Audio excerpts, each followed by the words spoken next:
Hi, my name is Carissa Diantoro. I'm a PhD student from the University of Oregon, and this is my study that investigates the effect of second language learning on learning a third language rhythm pattern.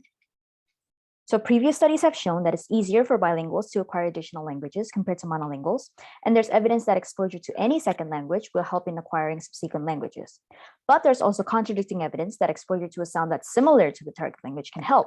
So how does this play in third language learning? Well, that's what we're here to find out. We're specifically looking at rhythm learning in an L3, and we're specifically asking whether training in an L2 with a similar rhythm to an L3 help in learning that L3, or whether training in any L2, regardless of rhythm similarities, help in learning an L3. So we chose English as the L1, French and German as the L2, and Indonesian as the L3. French and Indonesian both have a similar rhythm, but German has a different rhythm from French and Indonesian.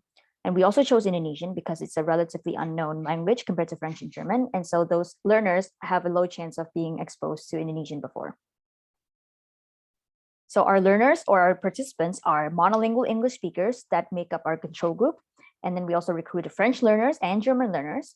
And those people had to repeat 5 French, 5 German, and 5 Indonesian sentences after listening to a native speaker's production of those sentences. So it's like an imitation task. And then those sentences are put together into a perception study where perceivers have to rate the similarity of those sentences versus those produced by a native speaker of the language in a 7-point Likert scale, with 1 being very far and 7 being close to native. And in this case, we're only going to be focusing on the Indonesian sentences. Our hypothesis is that if familiarity with a particular rhythm helps, then the French learner's production of the Indonesian sentences would be rated as more similar to the native Indonesian speaker compared to the production from the German learners and the control group.